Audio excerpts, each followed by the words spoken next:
chapter 12 continue. Then there was another sighting, and this one was on dailymotion.com.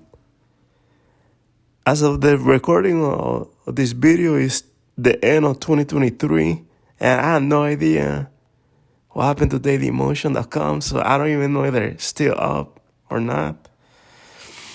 And the title of the video is UFO Flying Over Bangor, May 25th, August 2013.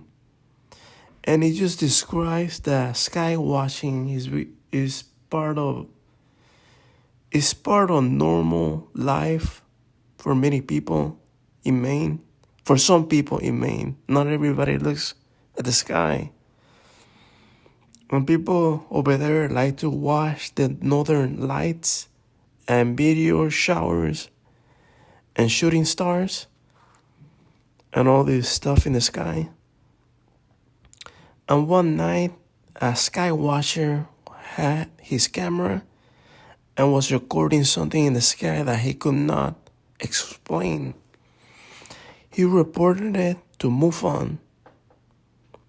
He looked up and saw a close, low-flying, intense, bright-lighted object and noticed there was no sound.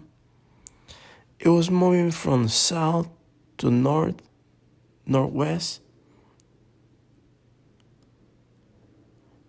and he eventually lost sight of the object because the object went behind a tree line. So he continued to walk until he could get an open view of the night sky, and he found it again.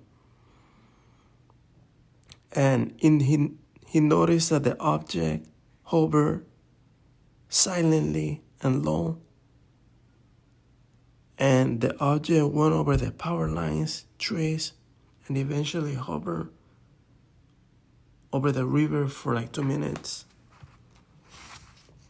And the videos are low quality, but the author thinks that it was not an airplane. Then the other video is it's a YouTube video called Strange UFO Hover Over Bangor, Maine, USA on October 1st, 2013. And the author describes this as the Star Wars UFO. And it's just basically, it's caught during the day. And the quality is really good. And it is caught during the day. And he says that it is something that could be taken straight out of a Star Wars movie. And it's basically a young guy taking his dog for a walk. And he noticed that the dog becomes agitated. And then he sees something in the sky that catches his attention.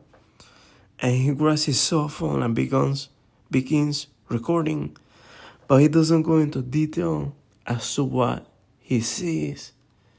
So that the book doesn't say what he saw. So you have no option but to look for this video on YouTube.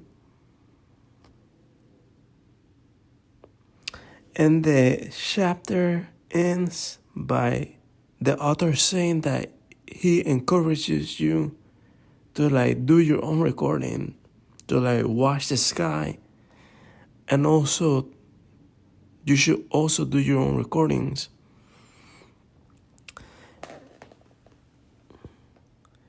And he did mention that some of those videos were submitted to MUFON for analysis, and MUFON concluded that they were authentic.